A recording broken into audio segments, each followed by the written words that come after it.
मज़हर साहब, न्याजी साहब ने ब्रीफली जरा हिस्ट्री को सामने रखा है कि सदारती निजाम को भी हमने आजमाया है, उसने इस मुल्क को क्या दिया वो हमारे सामने है।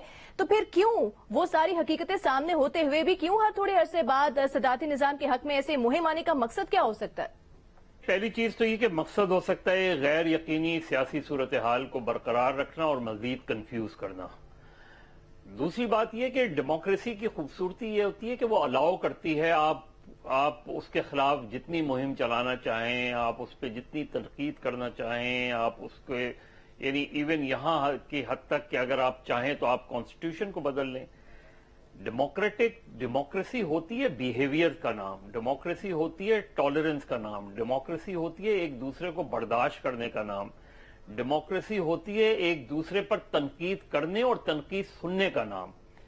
ये होती है, बाकी तो इलेक्शंस, पॉलिटिकल पार्टीज उसका एक हिस्सा होती हैं, लेकिन वो ट्रांसफॉर्मेशन होती है एक सोसाइटी की कि आप एक डेमोक्रेटिक सोसाइटी को ट्रांसफॉर्म कैसे करते हैं।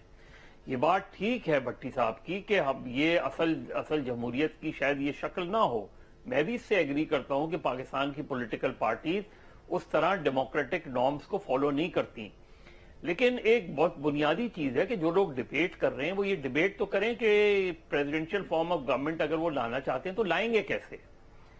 मुल्क के आइन को तोड़कर एक और मर्तबा हम इस आइन को तोड़ेंगे जो 50 साल तक किसी ना किसी शक्ल में इसलिए बरकरार है क्योंकि एक ये वाहिद पाकिस्तान की 75 साल तारीख में एक वाहिद कंसेंसस डॉक्यूमेंट है।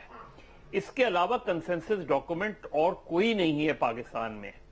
तो अगर आप इस डॉक्यूमेंट को तोड़ेंगे,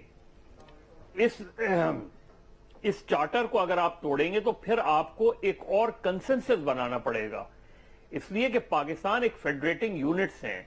पाकिस्तान में उन फेडरेटिंग यूनिट्स को दोबारा आपको एक चीज पर लाना पड़ेगा। ये बहुत आसान है कि हम सोशल मीडिया पे एक डिबेट कर लें, उसके लाखों फॉलोअर्स भी हो सकते हैं, उनके सपोर्टर्स भी हो सकते हैं, लेकिन उसके जो तरीकाकार है, ट्रेंड्स चलते हैं बाकायदा, वो आसान नहीं है। ये जी क्या कह रही है सारा? मैंने कहा ट्रेंड्स चलते हैं बाकायदा। अब हमने देखा है ना कि प्रेसिडेंशियल सिस्टम के हक में एक ट्रेंड चलाया गया सोशल मीडिया पर, उसमें और मेन स्ट्रीम मीडिया तक ये बात आ गई। लेकिन उसमें बिल्कुल भी उसमें इसलिए परेशान होने की जरूरत नहीं है। बात ठीक है कि आप पार्लियामेंट में डिबेट कर लें इसको। देखिए, फवाद चौधरी साहब ने तरदीद किस चीज की है? फवाद चौधरी साहब ने इसकी तरदीद की है कि जी ये जो वो चला रहे हैं वो लोग हैं जो झूठी खबरें। असल चीज ये कि पाकिस्तान मुस्लिम लीग नून का एक मौकिफ आ गया, सही या गलत आप उससे एग्री कर सकते हैं, डिसएग्री कर सकते हैं। पीपल्स पार्टी का एक मौकिफ आ गया और सियासी जमातों का। पाकिस्तान तहरीक इंसाफ सदारती इलेक्शन पर क्या मौकिफ रखती है? अगर ये बात आ जाए तो फिर पाकिस्तान की तमाम बड़ी सियासी जमातों का एक मौकिफ आ जाएगा।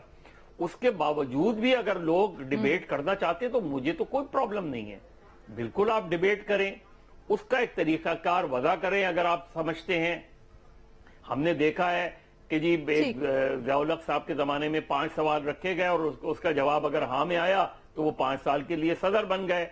अब ऐसा करें, एक और रेफरेंडम रखें, अगर सदारती हक में इलेक्शन के हक में रेफरेंडम में वोट आ जाए तो इमरान खान को 10 साल के लिए सदर बना दें या किसी और को बना दें। ये सारी चीजें डिबेट्स होती हैं। यही डेमोक्रेसी हुक्मरानों को बेनकाब भी करती है, सियासतदानों को बेनकाब भी करती है और एक ट्रांसफॉर्मेशन के जरिए चीजों को तब्दील भी करती है। वरना आज से 20-22 साल पहले कोई नहीं जानता था कि इमरान खान पाकिस्तान की सियासत में आएंगे। अगर आप इस पे बहस करें तो उसमें कोई गलत बात नहीं है आपके